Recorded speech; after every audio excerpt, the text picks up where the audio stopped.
સુરત શહેરના પાલ police station વિસ્તારમાંથી કોપરના કેબલની ચોરી કરનારા આરોપીઓને પાલ પોલીસ ટીમે માત્ર ગણતરીના દિવસોમાં જ પકડી પાડી મોટી સફળતા હાંસલ કરી છે. પાલ પોલીસ સ્ટેશનના પોલીસ ઇન્સ્પેક્ટર બીએ ભટ્ટના નેતૃત્વમાં સર્વેલન્સ પીએસઆઈ એમ.વી. પરમારની ટીમે વાહન ચોરી, મોબાઈલ ચોરી, ઘરફોડ ચોરી, લૂંટ, ધાડ અને ચેન સ્નેચિંગ જેવી ઘટનાઓમાં સામેલ આરોપીઓ અને ફરાર ઇસમોને પકડવા માટે અલગ અલગ ટીમો બનાવી હતી. આ દરમિયાન સર્વેલન્સ ટીમના head constable Jaydeep Narsinhbhai, head constable Shailesh Makabhai અને લોકરક્ષક Vishalbhai CCTV camera, technical surveillance અને હ્યુમન ઇન્ટેલિજન્સના આધારે તપાસને વેગ આપ્યો. તેમની મહેનતના પરિણામે કોપર કેબલ ચોરીના આરોપીઓને ઝડપી લેવામાં આવ્યા.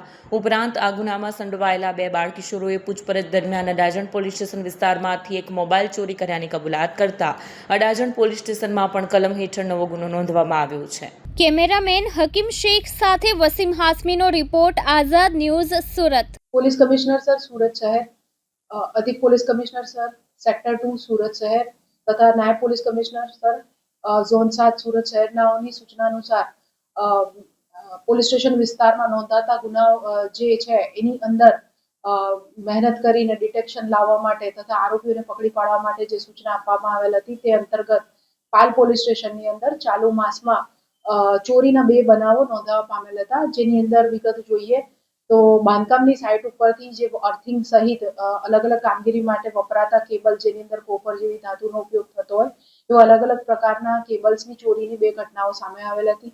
પાલ પોલીસ સ્ટેશનને આ અંગે જાણ થતા તેઓ અલગ અલગ 2 એફઆઈઆર નોંધીને કુલ 43,55,000 જેટલી રકમનું જે ચોરી કેબલના વાયરોની ચોરી થઈ હતી તે અંગે જરૂરી કાર્યવાહી હાથ ધરી હતી. પાલ પોલીસ સ્ટેશનની ટીમ દ્વારા આ બંને ગુનાઓમાં કુલ 5 આરોપીઓને ડિટેક્ટ કરીને જરૂરી કાર્યવાહી કરવામાં આવેલ છે, જે પૈકી 3 કાયદાના સંઘર્ષમાં આવેલા બાળકિશોર છે તથા અન્ય 2 આરોપીઓ છે જેની ધરપકડ કરી રિમાન્ડ મેળવી ગુનાની તપાસ પાલ પોલીસ સ્ટેશન દ્વારા હાલમાં કરવામાં આવી રહેલ છે. જે 2 આરોપીઓને રિમાન્ડ લેવા માટે કાર્યવાહી કરવામાં આવી છે એ જોઈએ તો વિકાસ ગાંગડિયા તથા મોહિત નાઈકે બંને આરોપીઓ રાંદેર ખાતે રહે છે તથા એક આરોપી જે છે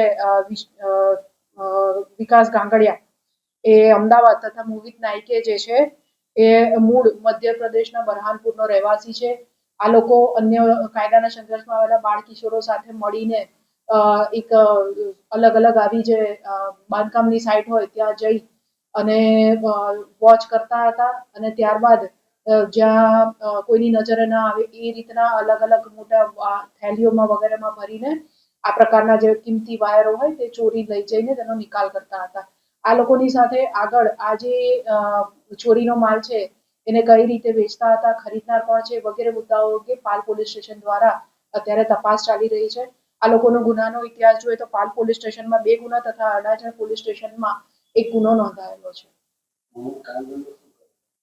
આ લોકો નાની ઉંમર ધરાવે છે તથા કોઈ જ કામ ધંધો કરતા નથી, જેથી પોતાને થોડા ઘણા પૈસા જે ખર્ચ માટે જોઈએ એના માટે આ લોકો આ પ્રકારની બાંધકામ સાઇટ્સ જે હોય જ્યાં આગળ કોઈ પ્રકારનું બાંધકામ ચાલતું હોય એવી જગ્યાઓએ જઈને રેકી કરીને આ પ્રકારના કેબલની ચોરી, વાયરોની ચોરી કરે.